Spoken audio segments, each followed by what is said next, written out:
Today we're cracking open the vault on a cinematic classic, Frankenstein, 1931. You've heard the tale. A scientist playing God, a creature cobbled together from dead body parts. But revisiting this nearly 100-year-old masterpiece in 2025, I was floored by one question. Who's the real monster here? Is it the misunderstood creature, or the people who shaped his tragic journey? Dr. Frankenstein and Fritz. Stick around because we're going to dive deep into moral dilemmas, the groundbreaking visuals, and how the lack of a soundtrack amplifies every scream and shadow. And there's no way you'll look at Fritz the same after this. Frankenstein follows the ambitious but reckless Dr. Henry Frankenstein, played by Colin Clive, as he seeks to play God. With his assistant Fritz, they piece together a body using, well, let's call it questionable sourcing methods. The culmination of their work?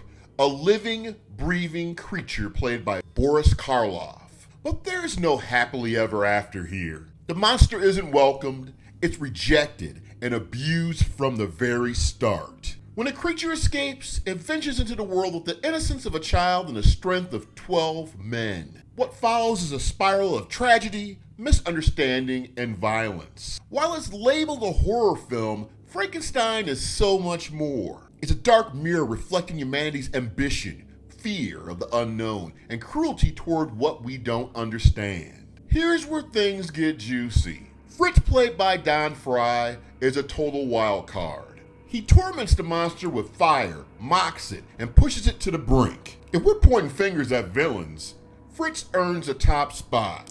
Then there's Dr. Frankenstein. Colin Clive delivers an iconic performance, but let's call it like it is. Henry creates life only to abandon it. No guidance, no love, just rejection. And then there's the monster. Boris Karloff gives a performance that's heartbreaking. His heavy footsteps, confused expressions, and desperate attempts to connect make him more a victim than a villain. The creature isn't born evil.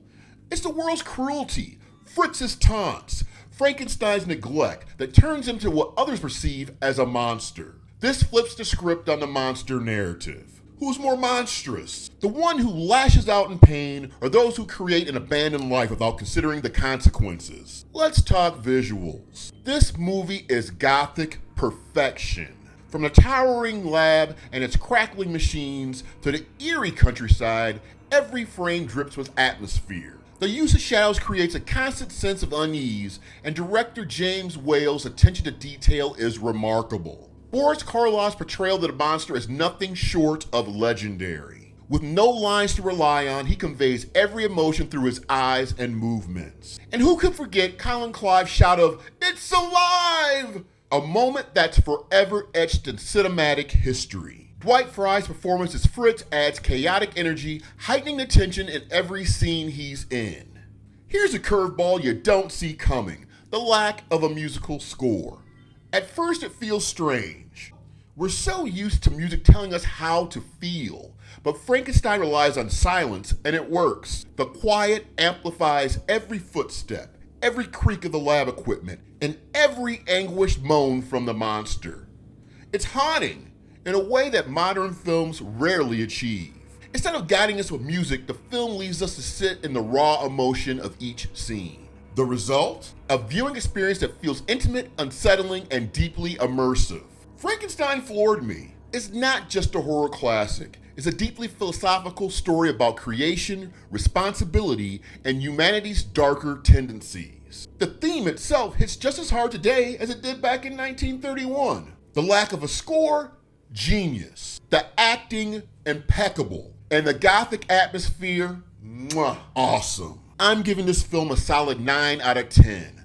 It's a masterpiece that as much is about the human condition as it is about a reanimated corpse. So what did you think? Is the monster the villain, or are Fritz and Dr. Frankenstein the real culprits? Let's spark a debate in the comments below. I'd love to hear from you. And while you're here, don't stop at this review. Check out the rest of my channel for deep dives into more classic films. Make sure you hit that like button, subscribe, and turn on notifications so you never miss a video. And hey, if you got a favorite monster movie or Gothic classic you want me to tackle next, Drop that in the comments too. Let's keep this spooky train rolling.